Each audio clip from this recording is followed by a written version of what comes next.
ಕೇಂದ್ರ ಹಣಕಾಸು ಸಚಿವೆ ನಿರ್ಮಲಾ ಸೀತಾರಾಮನ್ ಅವರು ಇಂದು ಉಭಯ ಸದನಗಳಲ್ಲಿ ಆರ್ಥಿಕ ಸಮೀಕ್ಷೆ 2025-26 ಮಂಡಿಸಿದ್ದಾರೆ.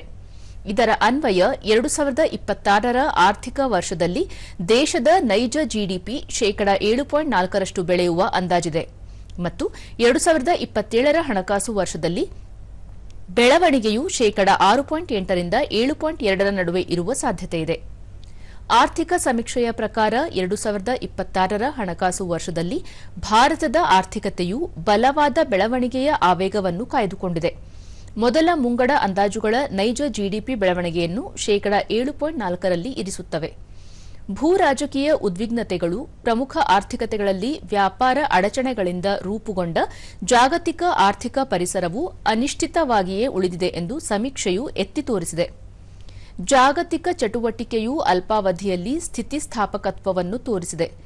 ಹೆಚ್ಚಿದ ಹಣಕಾಸಿನ ಒತ್ತಡಗಳು, ವಿಭಜಿತ ಪೂರೈಕೆ ಸರಪಳಿಗಳು ಮತ್ತು ಕಾರ್ಯತಂತ್ರದ ಉದ್ದೇಶಗಳಿಗಾಗಿ ಆರ್ಥಿಕ ನೀತಿ ಸಾಧನಗಳ ಮೇಲೆ ಹೆಚ್ಚಿದ ಅವಲಂಬನೆ ಸೇರಿದಂತೆ ಆಧಾರವಾಗಿರುವ ದುರ್ಬಲತೆಗಳು ಮುಂದುವರೆದಿವೆ. ದೇಶದ ಇತ್ತೀಚಿನ ಆರ್ಥಿಕ ಸಾಧನೆಯು ಪ್ರಕ್ಷುಬ್ಧ ಜಾಗತಿಕ ವಾತಾವರಣದಲ್ಲಿಯೂ ಸಹ ಸ್ಥೂಲ ಆರ್ಥಿಕ ಸ್ಥಿರತೆ ಮತ್ತು ಬೆಳವಣಿಗೆಯನ್ನು ಉಳಿಸಿಕೊಳ್ಳಬಹುದು ಎಂದು ಸಮೀಕ್ಷೆ ತೋರಿಸಿಕೊಟ್ಟಿದೆ.